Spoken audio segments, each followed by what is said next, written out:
Imagine running a 155-mile race across the harsh, unforgiving landscape of the Gobi Desert. Out of nowhere, a small stray dog appears and chooses to run by your side. That's exactly what happened to Dion Leonard, a marathon runner, during one of the toughest races of his life. The bond that formed between him and the little dog named Gobi was instant. But what happened next was beyond anything Dion could have expected.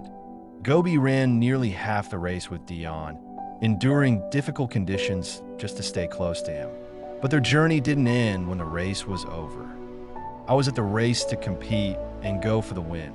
So when, on day 2, she was at the start line and I looked down to see her chewing on my shoes, my initial thoughts were, whose pesky dog is this?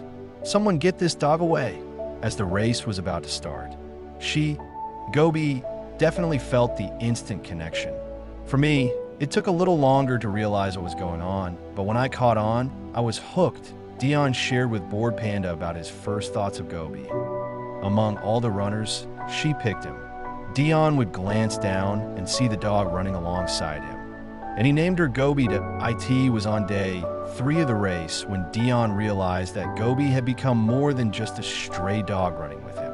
I was about to take the lead when we encountered a huge water crossing, about a football field in length, with waist-deep rushing water caused by the snow melt from the Tian Shan mountain range. I entered the water to take the lead when I heard whining and barking behind me. I have always had this mantra of don't look back, stemming from my abusive and destructive childhood. So I persisted and carried on. But the barking and whining continued, and in an instant, I found myself looking back. I saw the dog running up and down the side of the riverbank. She knew that if she entered the water, she would get swept away in the fast current and drown. In a split-second decision, I turned back and carried her across. At that moment, as I looked into her eyes after crossing the water, I saw myself in this stray dog, someone nobody wanted, nobody cared for, and I found myself falling head over heels in love with her. Gobi ran 80 miles by his side, through the heat and rough terrain, even sleeping next to him at night in the tents. There were days when the weather was too hot for Gobi to run, and Dion had to make sure she stayed safe, even if it meant he had to slow down and sacrifice his chance of winning.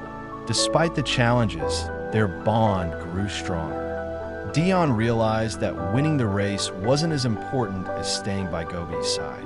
After the race ended, no one came forward to claim Gobi, and Dion knew he wanted to take her home with him to Edinburgh. But first, she needed to see a vet.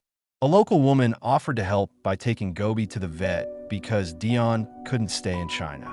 She promised him that she would send Gobi to him once everything was in order. Weeks passed, and then the heartbreaking news came. Gobi had gone missing. Without hesitation, Dion decided to fly back to China to find her.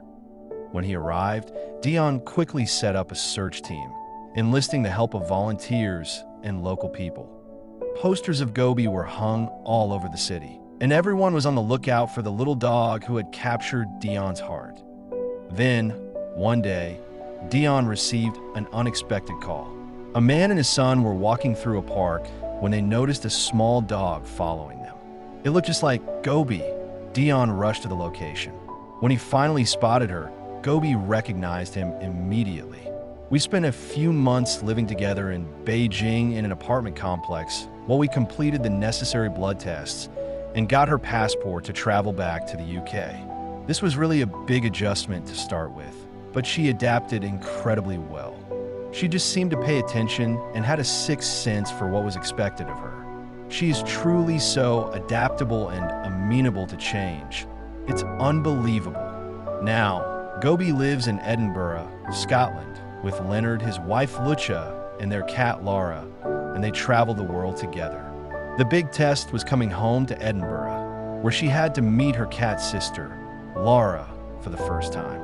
Laura is a ragdoll cat who spent her life indoors and had never met a dog before, and Gobi loves to chase cats, so this was going to be a real challenge.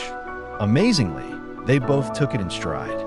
It was as if they knew, despite being a dog and a cat, that my wife Lucha, and I love them both.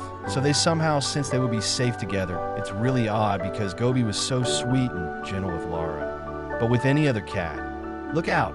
According to Dion, there have been no challenges in raising Gobi. Gobi really is the absolute sweetest dog. She just really fell into our lives and adjusted without any need for training. She's just so intelligent and amazing, it's so hard to describe. Gobi doesn't run as much anymore since she's a bit older now. They believe she's around 10 years old. Gobi has retired from ultra running. For quite a few years, we did some 5 kilometers runs for charity, which was great, but she celebrated her 10th birthday in June, and now she prefers hiking over running. We still go on great adventures on the trails together as a family. We have a special backpack to carry her in when she needs a break, which is perfect for big days out. She still gets to be part of the adventure. We just sneak in a little rest for her, but she feels like she's done it all.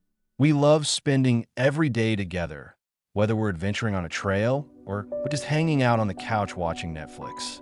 I don't know why she chose me. I was very fortunate. Dion Leonard also published a book titled Finding Gobi, sharing their incredible journey together. It was one of those miracle experiences. I guess we only have one of these in our lives.